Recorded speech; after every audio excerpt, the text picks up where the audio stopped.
네, 안녕하세요. 2025년 7월 11일 금요일입니다. 오늘 국내 증시 마감 자료들 함께 좀 살펴보겠습니다. 이번 주 내내 시장이 참 뜨거웠는데 오늘은 약간 다른 모습을 보였어요. 네, 맞아요. 코스피는 좀 쉬어갔고 코스닥은 또 올랐죠. 네, 코스닥은 800선을 회복했더라고요. 이 엇갈린 흐름, 왜 그런 건지, 또 시장을 움직인 동력은 뭐였는지 지금부터 좀 자세히 들여다보겠습니다. 먼저 코스피부터 보면요. 4일 연속 상승하다가 오늘은 0.23% 하락해서 3,175.77로 마감했어요. 아무래도 그동안 좀 올랐으니까 차익 실현 매물이 나올 만했죠. 네, 특히 최근에 강했던 방산이나 조선 쪽, 이쪽에서 매물이 좀 나온 것 같아요. 반면에 코스닥은 분위기가 사뭇 달랐습니다. 5거래일 연속 상승세를 이어갔고요. 0.35% 올라서 800.47, 드디어 800선을 다시 넘어섰네요. 와, 800선 회복이군요. 네, 2차 전지하고 반도체주가 상승을 이끌었습니다. 여기서 이제 흥미로운 게 두 시장의 온도가 이렇게 명확하게 갈렸다는 점이죠. 이 차이를 만든 건 역시 수급이었어요. 투자 주체들의 움직임이 달랐거든요. 아, 수급이요? 어떻게 달랐나요? 코스피에서는 외국인하고 기관이 같이 팔았어요. 그런데 코스닥에서는 반대로 같이 샀습니다. 아, 정반대였군요. 네, 개인 투자자들은 또 그 반대 움직임을 보였고요. 이런 수급의 엇갈림이 결국 지수 방향을 다르게 만든 거죠. 그리고 그 고객 예탁금 있잖아요.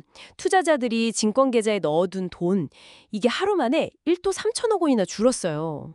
꽤 많이 줄었네요. 네, 이걸 보면 단기적으로 좀 이익을 실현하려는 움직임이 꽤 강했다, 이렇게 볼 수 있겠죠. 그렇군요. 수급이 명확하게 갈렸는데 그래도 코스피가 막 크게 밀리지는 않았단 말이죠. 그 이유도 있겠죠. 네, 버팀목이 있었습니다. 역시 삼성전자죠. 맞습니다. 삼성전자가 엔비디아 효과 덕분에 오늘도 2% 넘게 오르면서 지수를 뚝 받쳐줬고요. 아, 그리고 정부 정책 발표도 있었잖아요. 그 R10 산업단지 조성한다는 소식? 네, 그것도 큰 영향을 미쳤죠. R110이 기업들이 쓰는 전기를 100% 재생에너지로 바꾸자는 거니까요. 네, 그래서 그런지 태양광, 풍력 이런 친환경 관련주들이 오늘 아주 강했어요. 삼육물산은 상한가 같고 OCI 홀딩스도 10% 넘게 급등했죠. 맞습니다. 그게 코스피 하락을 좀 제한하는 요인이 됐고요. 반대로 이제 코스닥 상승 동력을 보면 역시 기술주였습니다. 2차 전지랑 반도체. 2차 전지요? 아, 간밤에 테슬라 주가가 많이 올랐죠. 네, 테슬라가 로보택시 계획을 구체적으로 언급하면서 주가가 급등했는데 그 훈풍이 우리 시장 2차 전지주로 바로 이어진 거죠.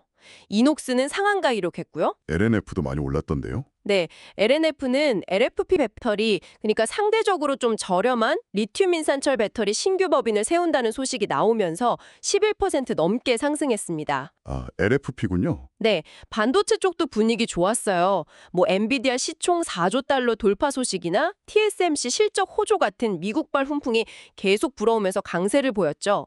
사이닉 솔루션 같은 종목은 20% 넘게 올랐고요. 기술주 말고도 좀 눈에 띄는 테마들이 있었어요. 비트코인이 사상 최고가를 경신하니까 우리 기술 투자 같은 관련주가 15%나 급등했고요. 아, 비트코인 관련주도 움직였군요. 네. 그리고 증권주들, LS증권 같은 경우 실적 기대감으로 14% 넘게 올랐습니다. 특히 메커스라는 종목이 재밌었는데, 메커스요? 네.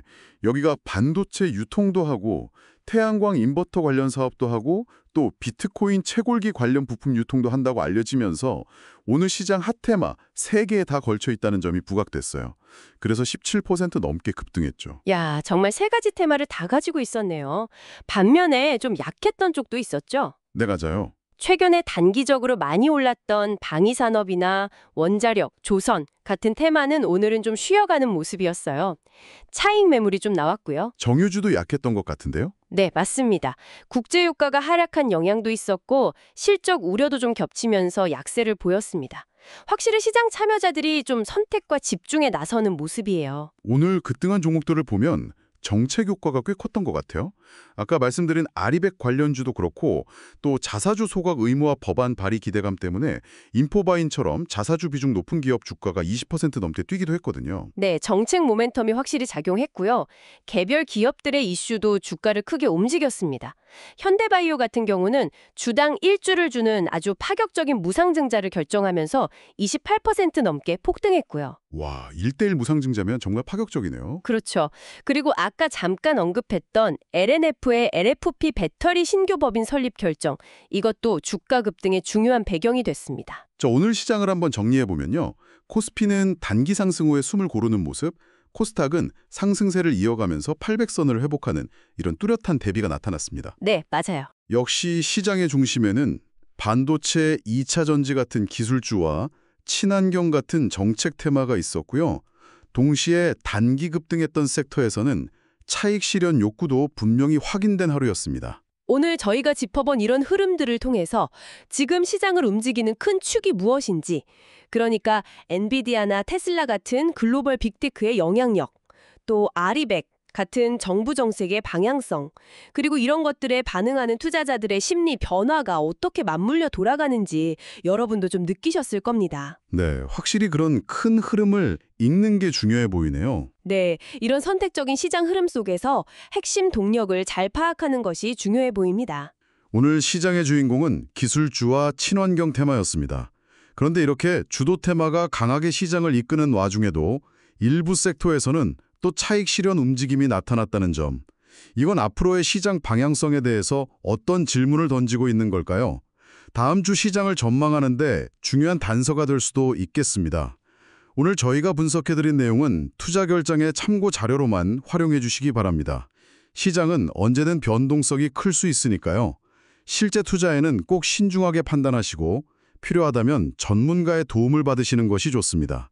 그리고 투자에 대한 책임은 투자자 본인에게 있다는 점 항상 기억해 주시기 바랍니다.